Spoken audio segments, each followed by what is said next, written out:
What's said in the aftermath are just too confusing. Now I spend my days watching you throw stones at someone who's already dead. And if this is the way we all begin, so how can I ask for any more? Hello, I'm Rob Dunkelberger, and this is Three Guesses, the first two don't count. That's right, it's the Stages of Minnesota. This week's show is sponsored by the letters S and H, but more on that later. First up, I want to thank everyone who tuned in to the first episode. The numbers far exceeded my optimistic hopes. Hopefully it was everything you wanted in a theater show, but if it wasn't, let me know what you'd like to see. Whether you're a theater maker or a theater goer, this show's for you. So let me know your ideas, your requests, your hopes and dreams. Email me your favorite color and the name of your childhood pet. I really am curious what the name of that gerbil in your Throwback Thursday photo was. On today's show, we're showcasing a new musical having its world premiere at Theater in the Round Players in Minneapolis. It's called Endometriosis, the musical. Try saying that 27 times fast. We'll have a review of that show along with Stop Kiss from Theater Mew. And we've got a few other bits and pieces for you. But first, here's my interview with the co-creators of Endometriosis, the musical, and lifelong BFFs, Kristen Stoll and Maria Bartholdi. Wikipedia, the most reliable source of information in the world, describes endometriosis as a disease in which tissue similar to the uterus grows outside the uterus. Worldwide, around 10% of the female population of reproductive age, 190 million women, are affected by endometriosis. Symptoms vary in range and intensity. For some, it can be a debilitating disease.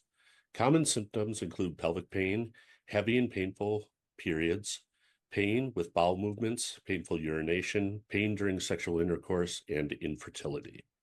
In some red states, it is either now or soon will be illegal to suffer from endometriosis or even to discuss it on Sundays.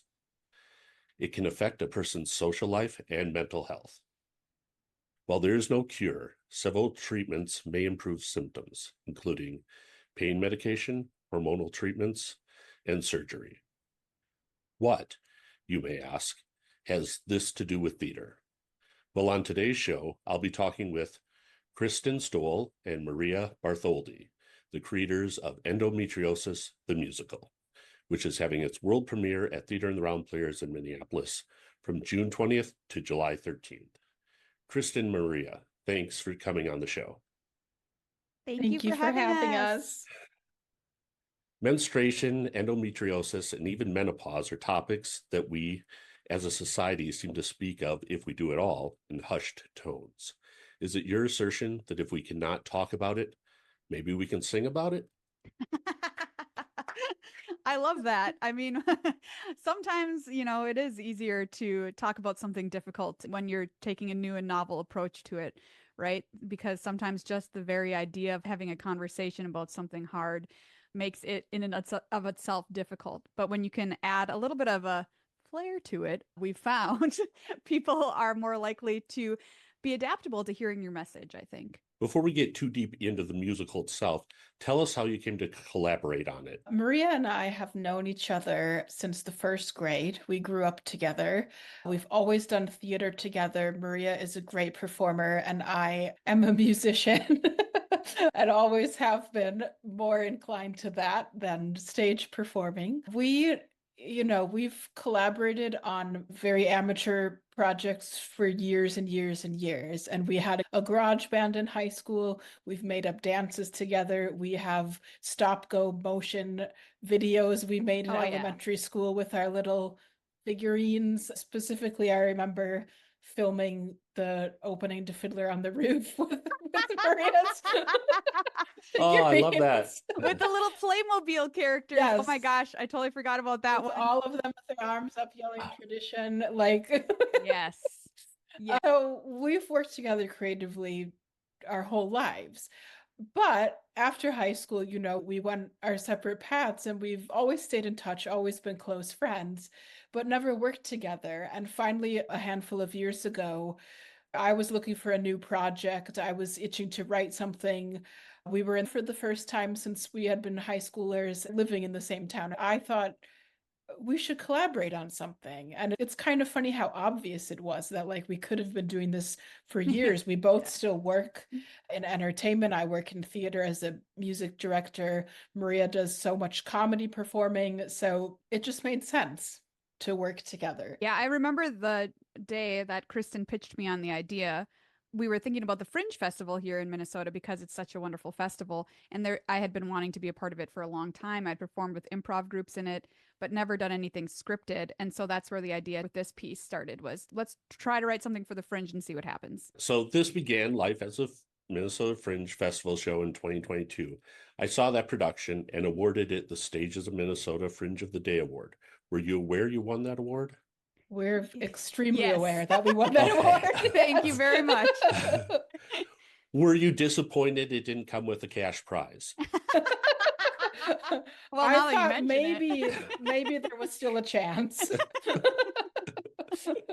What drew you both to this topic as the basis for a musical? It kind of started as my idea. I have endometriosis. After getting diagnosed, I would tell people about it or talk to other women about it. And pretty much everyone I talked to had a similar story, whether they have this disease or not, of just having trouble with the healthcare industry, not being given solid advice or being kind of dismissed or things like that. And I found that it was a really universal experience. So our initial idea was to write a song cycle just kind of around women with the healthcare experience. And the more we kind of went at that angle, the more I think we longed for a bit more of a story and a bit more of a through line. My biggest worry of focusing on one person's story was leaving out all the other experience. But we realized that focusing on it brings people in, where even if it's not the same disease, watching this woman go through her life and go see what she's dealing with is like, wow, I've dealt with that exact same thing, maybe through a totally different lens, but had similar experiences at work or at the doctor or with my family, that sort of thing. So being able to get more specific, I think, helps us reach more people than if it was a more broad, just songs about healthcare. We bring people in by telling our specific stories. And obviously, this is a fictional account, but when we make it personal, that draws people in more and they process it at a different level. They achieve a deeper level of empathy, I think. So tell me about your process of collaboration. When we first started, like Kristen said, we just happened to be both in Minneapolis, St. Paul area, which was incredible. And I remember the first song we collaborated on for the piece was Birth Control, which is also now in the piece this many years later, but much changed from where it began in our journey. That was just a wonderful experience because it was kind of our first time saying, how do we do this? Do we just sit here and Kristen's at the piano and I'm just slinging out words and rhymes at her, or, how do we make it work? But it did. But after that time, Kristen moved away and we had to start collaborating remotely. So she would occasionally send me melodies, send me lyrics and a song. I would go in, maybe like add some ideas in here or there, or say it's all great. And it was just like a lot of remote collaboration. But I find those times when we're able to actually be in the same room, the process often is just like it goes so quickly and so wonderfully. There's a song in this new version of the show that's called TMI. It's a bit of an exaggeration, but I feel like we sat down and wrote that song in like 45 minutes. And it's my favorite song in the show because we were in the same room at the same time and we were just able to bubble over and like feed each other's ideas there with the same energy in the room, which is wonderful. But, the realities of the world can't always work like that. So we did a lot of stuff over Zoom. We'd read the script out together. Kristen would play the role of Jane. I'd read all the other parts and we just try and make it work. So how did the production at Theater in the Round come about? That was very cool. So we did it at Fringe. We won 3 awards, which was audience pick, venue pick, and artist pick. And I think Theater in the Round, since they're our venue at Fringe, kind of took notice of us. And, they have this program where they can help new playwrights or budding artists work with mentors to expand their works. And they contacted us and said, hey, would you be interested in thinking about doing this as a 90-minute piece or a longer piece? And we'll have somebody work with you on it and kind of guide you through that process, and we'll do a reading. So it was wonderful of them to reach out and offer that. We're forever grateful that they put their trust in us that way. We worked with Shannon Custer, who's now the director of the show, for the world premiere at Theater in the Round. And we were able to expand it from 45 minutes, because that was a very short fringe year due to COVID, to 90 minutes for the reading. Kristen, you can talk a little bit more about that experience, because it was a very difficult process. So for that, we were so lucky to have all of our original actors from the Fringe production come back to do this reading. We expanded the characters to 2 more actors. So we brought in 2 actors who we know and love, who meshed well with the other 6. And we had a week where we rehearsed every night, and Maria and I would work during the day then, kind of rewriting or editing. It was a writer's workshop, and it did so much for the show. And when we went to our first rehearsal, we had been writing and editing and had a new script and a new score, but lots of stuff from the Fringe, but a lot expanded as well. Going into that first rehearsal, we had everything ready and we had so many questions. And just throughout the week, all of our questions got answered and new ones came up. That week ended with a public reading, which was a great gift to us. I work on new shows a lot in theater as a music director, and usually the reading is very private, very invite only. You get a little feedback, but just to have it open to the public and see how people respond to the new version was so valuable for us. After that reading, there were things that we were like, wow, this is working so well, like the song TMI that we both love so much. And then there were other moments where we're like, I don't think we've totally found that yet. After the reading, Theater in the Round was like, we might be interested in having this in our season. So we sent them a current draft of our show so their season selection committee could review it. And we were so lucky to be selected and are so grateful. And now it's also given us the opportunity to really finesse the things that we knew we weren't finished with. If there's no life after that reading, it's hard to really get together and do the work, probably. Having them selected, it's like, okay, now we have permission to spend that time to go in and make those changes. Absolutely. And we had some audience feedback that was given to us, which was very valuable as well.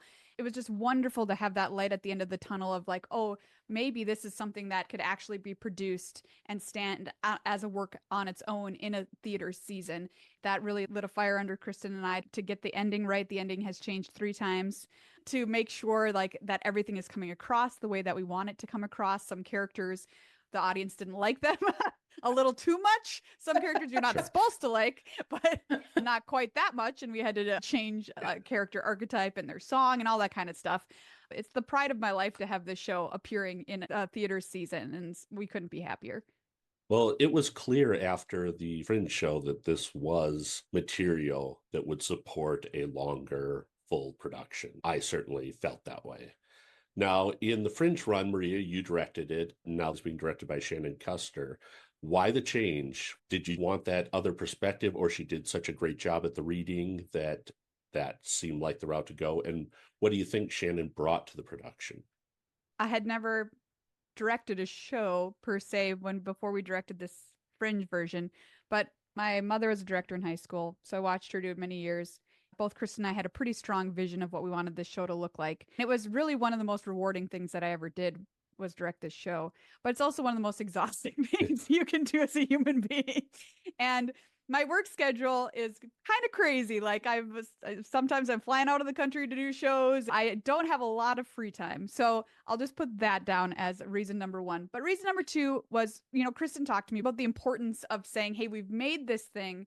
Now, what does it look like when we put this thing into the world? Like, you're not always going to have that control over it. I raise my hand. I know I'm a bit of a control freak. And so being able to give that up and hopefully see how well your vision that you've put on the page stands on its own and is interpreted by other people is also another gift. So in a way, it was a challenge for myself to say, hey, I'm going to step away. I'm going to see how this is interpreted, how this is put out into the world, and use that as information then when Kristen and I work on our next show of how to approach it, perhaps differently, perhaps the same. And it's also going to be very, very interesting and incredible to see what Shannon does with it, because her energy and her passion is so wonderful. And of course, she's an incredible comedian and writer in her own right. And so she's going to find jokes, she's going to find staging in there that I never would have thought of in a million years. And I just think it's going to be a delight to see what she brings to it, what Theater in the Round brings to it.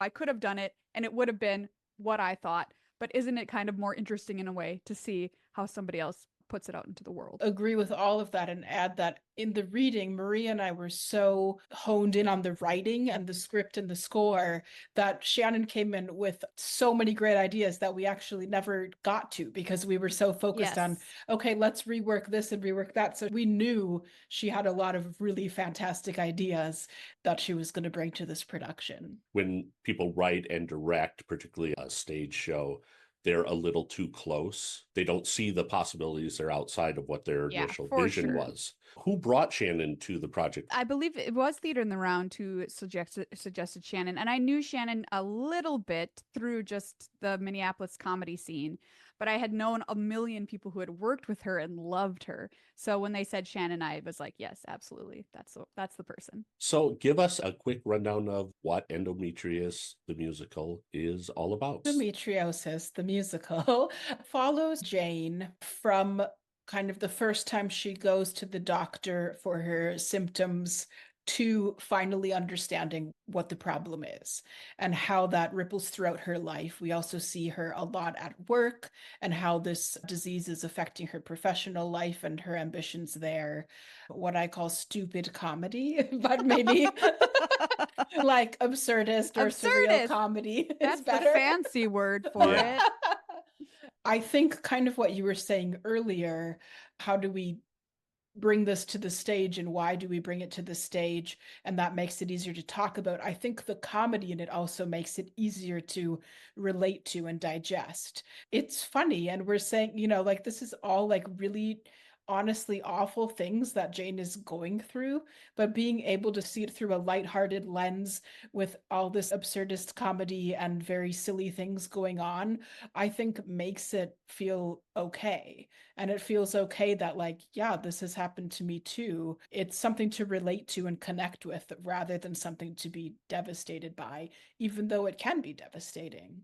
When I think about this show, if I think about writing it not as a comedy, I almost break out in hives because there's something about it, I think, that is like this experience for people with this disease is so visceral and life-altering and damaging and horrible that in a way, it kind of crosses over the line from reality into absurdity in somebody's life.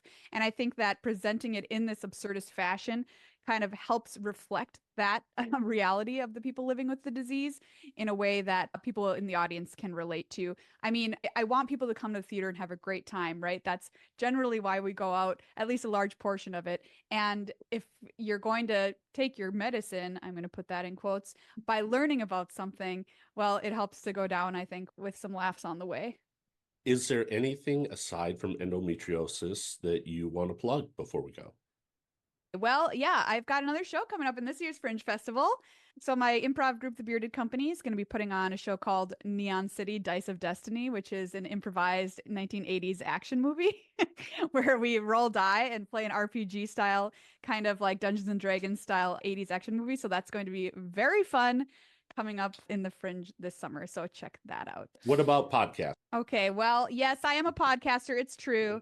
My day job is podcasting about the game Magic the Gathering, which you can hear my podcast called Good Luck High Five every week. If you love Magic the Gathering, that's the podcast for you. And coming out this fall, you can hear me playing keyboard on Mystic Pizza, the concept album. Yeah. Okay. Nice. I'm the music director for Mystic Pizza. We've had a handful of productions. We did a production in Riverside at Riverside Theater in Florida that went to Paper Mill in New Jersey. Now we recorded a concept album, and that's that, Listen to the album, and if you like, if it catches on, maybe it'll go on the road.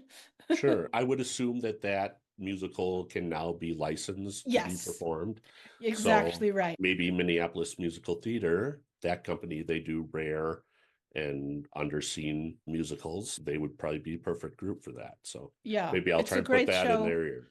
I think you should. It's a really fun show. Hits of the 80s and 90s. It tells the story of three young women in such a great way. I want to thank Kristen Stoll and Maria Bartholdi for joining me today to discuss their new show, Endometriosis, the musical, running through July 13th at Theater in the Round. We'll have a link in the show notes where you can go to purchase tickets. We'll also have a link to endometriosis page of the Mayo It's all Clinic's told through website. the If lens you think of you or very someone you know may be suffering from endometriosis, you're encouraged to make an appointment with your doctor, then read up on it. Endometriosis is often misdiagnosed, with patients seeing an average of 7 physicians before receiving a correct diagnosis. So it's important to go in armed with some knowledge. Kirsten and Maria, thank you so much for being on the show. Thank you, Rob. Thank you, Rob. Thanks. Thank you so much.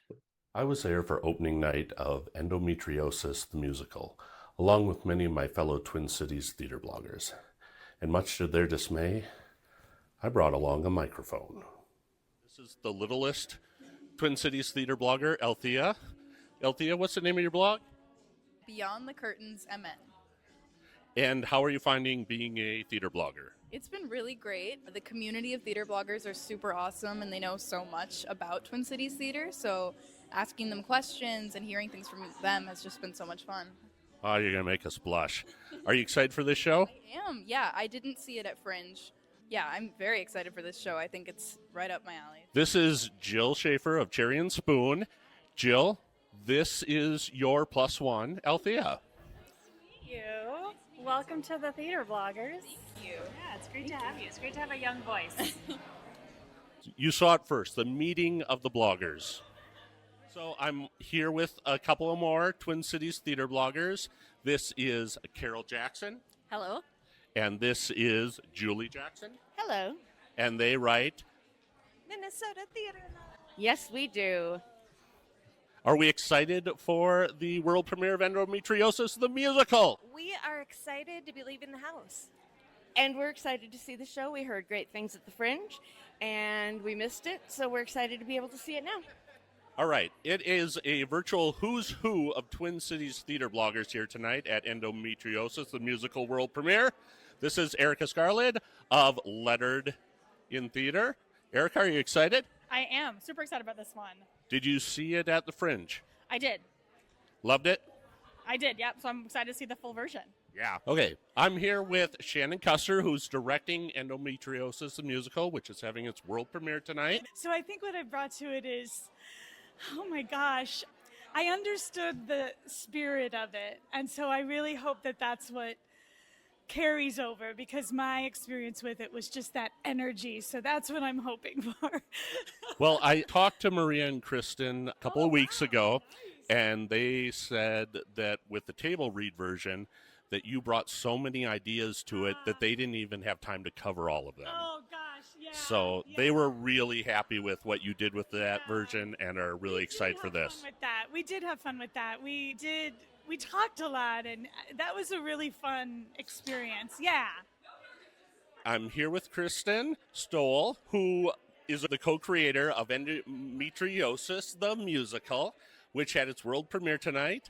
First of all, let me just say it's a smasher. I loved it. Loved it. How did you feel? I was so anxious, and it was just a joy the whole time, and just seeing people react. And yeah, it was very fun. The cast and band are so talented, and we're so lucky to have them. And Shannon Custer, our director, who has done amazing work, not to mention all of the designers. If you haven't decided to come yet, I will tell you the tampons light up. Whether it moves me to cheers or tears, puts me to sleep, or gets me up on my feet. These are my Minnesota Honest reviews. Truthful, but not hurtful.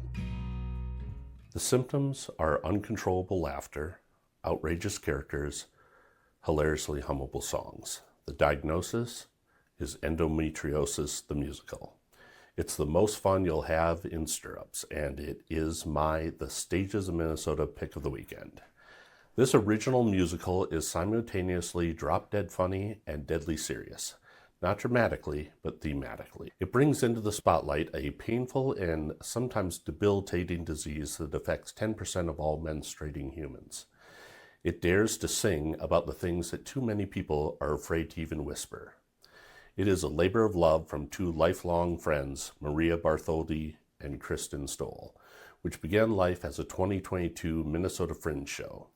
I awarded it the second ever The Stages of Minnesota Fringe of the Day Award. It also won 3 other actual Minnesota Fringe sanctioned awards, and while those don't really mean anything, I'm sure they're nice to have too. With the encouragement and support of Theater in the Round, Bartholdi and Stoll continued to develop the show. Now, 3 years later, it has grown from a 45-minute Fringe show to a full-length musical. The nearly triple-length runtime hasn't diluted the show's message, creativity, or fun factor. It still seems to fly by in the blink of an eye.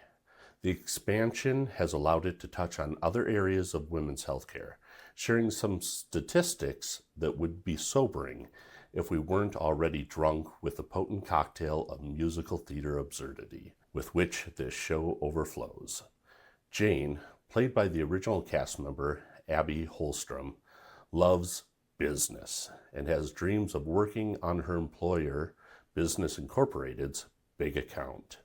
When her co-worker Brad is mauled by a bear while on his morning run, she gets her big chance. But as she prepares for the big presentation, she is stricken down by her period, which is always so painful she can barely stay standing. Throughout the play, we are given glimpses of how she is dismissed by coworkers, family, and healthcare providers when she tries to make them understand how bad the pain is. Sadly, this is not a fantasy. This is what really happens to women. The average sufferer will see 7 providers before they're correctly diagnosed with endometriosis. This musical brings all of this into the light through clever songs and a hilarious script. It also adds to the cultural lexicon pussy porridge, a euphemism only a mother could love. Some might add as a disclaimer that this show should only be seen by those over, say, 16. But isn't that part of the problem? I think this show should be seen by everyone who is old enough to be entering puberty, of both sexes. We need to destigmatize openly talking about issues that affect around 50% of the world's population. Maybe, if we can talk about it, we can learn to finance research into finding ways to improve healthcare for those of us with a uterus. I really don't want to leave you with the impression that this is a covert message show. The message isn't covert. They sing about it openly and honestly.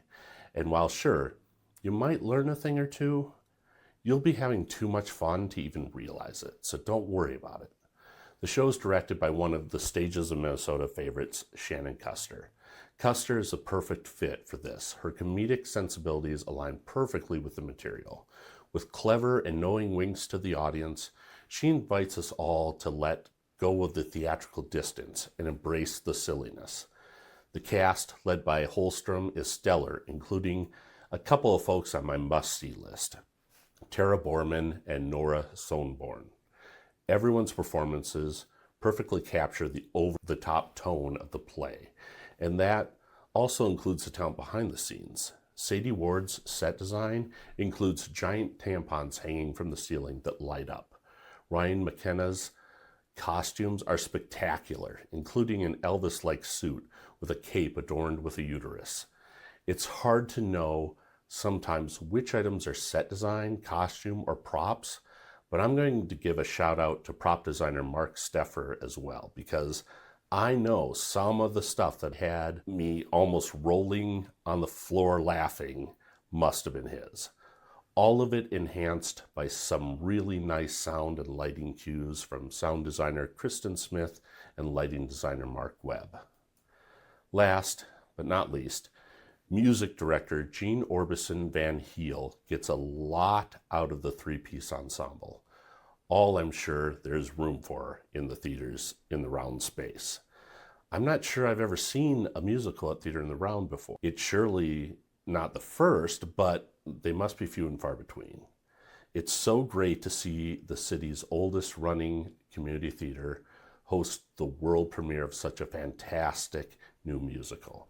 This is a must-see, and one I'm very tempted to try and see again. This is the sort of show you need to take advantage of. I'm confident that this is great enough to have a life beyond this staging, but that doesn't mean it will, or that you'll ever actually have the chance to see it again. You will have a blast at this show, and I guarantee you'll never forget it.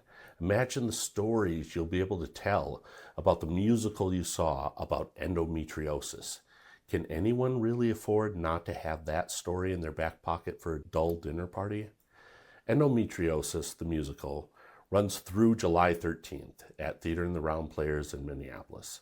For more information and to purchase tickets, go to the show notes, where we'll have a link to the Theater in the Round website. Our second review this week is Stop Kiss, which is a battle between two conflicting emotions and storylines. The play is broken into two timelines, following Callie, a longtime resident of New York City, and Sarah, who has just moved to the city from the Midwest. One timeline follows them from their first meeting to their first kiss. The second follows them in the aftermath of the kiss. But it's not what you think. They are victims of a hate crime, which leaves Sarah in a coma. The two timelines alternate from scene to scene. So one moment you are watching a friendship blossom and then grow into an unexpected attraction, full of anticipation and joy and laughter and longing. The other is filled with tragedy, loss, and heartbreak, but also the growth of love. It's a brilliant script by Diana Sun, and the duo timeline structure is anything but a gimmick. The one storyline joyfully heading towards tragedy, the other revealing the extent of the damage and the repercussions of the horrible event that forms the nexus of the two timelines. What is miraculous is the way in which the telling of the story doesn't diminish our giddiness at Callie and Sarah's growing bond in Timeline 1, but it does inform our emotional response to Timeline 2. The script does half of the work, but without such engaging and warm performances from the two leads, M. Joy Gavino as Callie and Kelsey Angel Barens as Sarah, the emotional resonance wouldn't work. It's that odd thing that we call chemistry. It's why I tear up when Niles confesses his love for Daphne on Frasier. Ooh. Sorry if that's a spoiler for anyone. And it's why we're able to forget what we know is coming in Stop Kiss. We like these characters. We like the way they interact. In fact, we forget they are characters. We become invested in their happiness even though we know something horrible is coming. But to say that the success of the performances is due to some intangible thing called chemistry is not acknowledging the masterful work of Gavino and Barens. They are so good that they make it look easy. Make no mistake, it is their skill at crafting the roles, their understanding of what each timeline needs from them, and their ability to swap scene to scene that gives the play its heart and soul. The production is directed by former interim artistic director of Theater Mu, Katie Bradley, who does an excellent job of staging the show. There are a million scene changes, but they occur seamlessly and speedily, which is key to keeping us invested. Lily Tung Crystal, the former artistic director of Theater Mu, has two small roles, as a woman who witnesses the crime and as Sarah's nurse.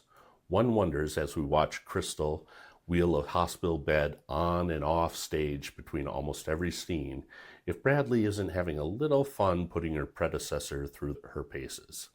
Stop Kiss runs through June 29th at the Gremlin Theater in St. Paul, and honestly, I know it sounds like it could be a bit of a downer, but I assure you, it is ultimately a beautiful and hopeful production featuring two dynamic and engaging performances that should not be missed. For more information and to purchase tickets, go to the show notes, where we'll have a link to Theater Mu's website. Each week, we'll try and review two shows that are still playing around the cities. But as a theater blogger, I usually see more than two shows each week.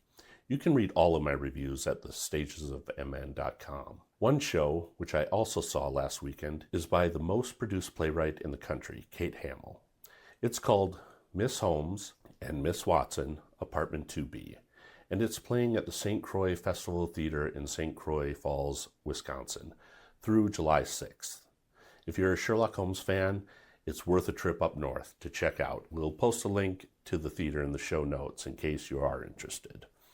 But this is not a review of that show. This portion of the episode is sponsored by the letters S and H, as in shh. I enjoyed the show immensely, but Mickey, aka Mrs. The Stages of Minnesota, didn't have such a good time due to a trio of teenagers sitting beside and behind her who talked throughout the performance. She tried to give them the stink eye. She tried putting her finger to her mouth like this. She even asked them to stop talking during a scene change. At intermission, she reported them to the house management, as she had done all she could to deal with the issue herself. The behavior continued throughout the second act as well, and greatly affected her enjoyment of the entire evening. Therefore, the Stages of Minnesota has partnered with the Shh Society of America to help raise awareness of shh. Whether it's your first time at a theater or you've never been to a theater before, there's one thing you need to understand during a live theatrical event, and that is shh. I'm not sure when they stopped teaching shh in schools. I think it was due to budget cuts enacted by President George W. Bush. But the hope that it will be added back into the school curriculums as the Orange King dismantles the Department of Education in his bid to make America dumb and easily controlled again seems unlikely. So it falls to the rest of society to try and help educate those who don't know what shh means, and why responding accordingly to the international signal of shh is important, especially when you are at a theater.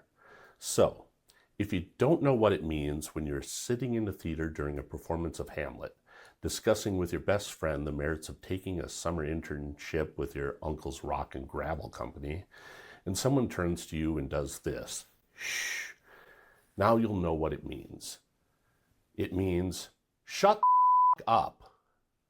You see, your conversations are fascinating and important, seeming as it is to you, is affecting the enjoyment of those around you, who, in most cases, much to your surprise, I'm sure, paid to hear the actors, not you.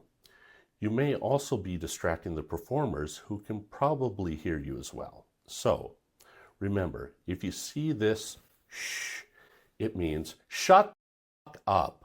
To learn more about shh, you can write to the Shh Society of America for a pamphlet which can help you learn to shut up. This service announcement was sponsored by the Shh Society of America. Now, here's a look at who I saw out at the theater this week.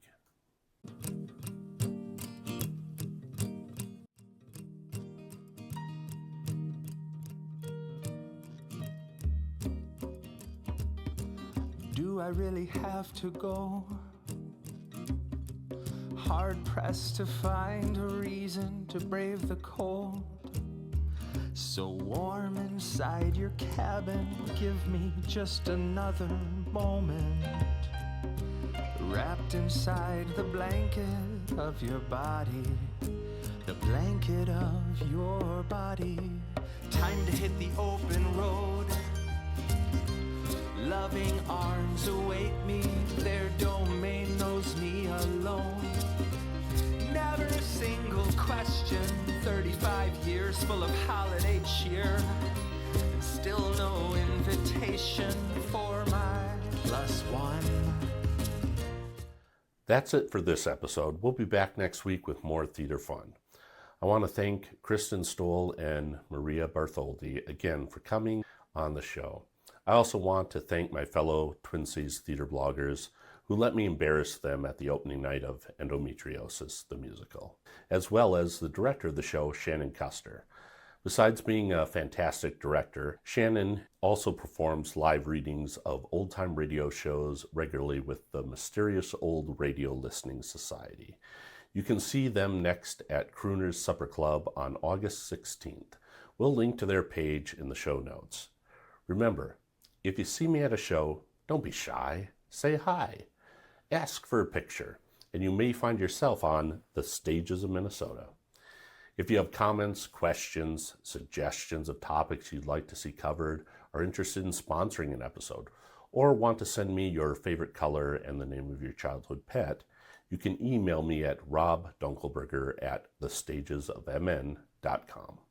Remember, you can read all of my reviews on my blog at thestagesofmn.com. You can listen to the podcast version of the show as well. I'm told that the peppermint bonbons sold out, but there's still some chocolate left, and I'm pretty sure we'll never unload all the vanilla. But you gotta have it for those who don't like flavor with their podcast.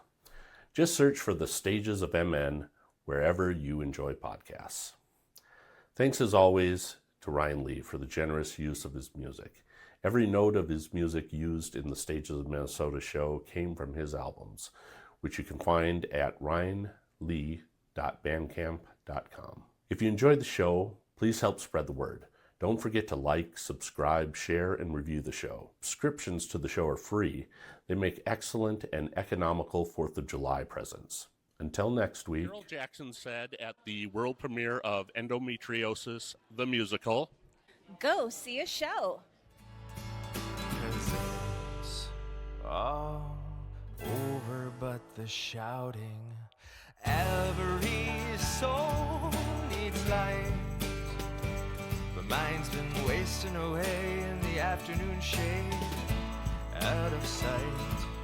And I am not the pure and perfect one, but my branches are still bent toward the sun.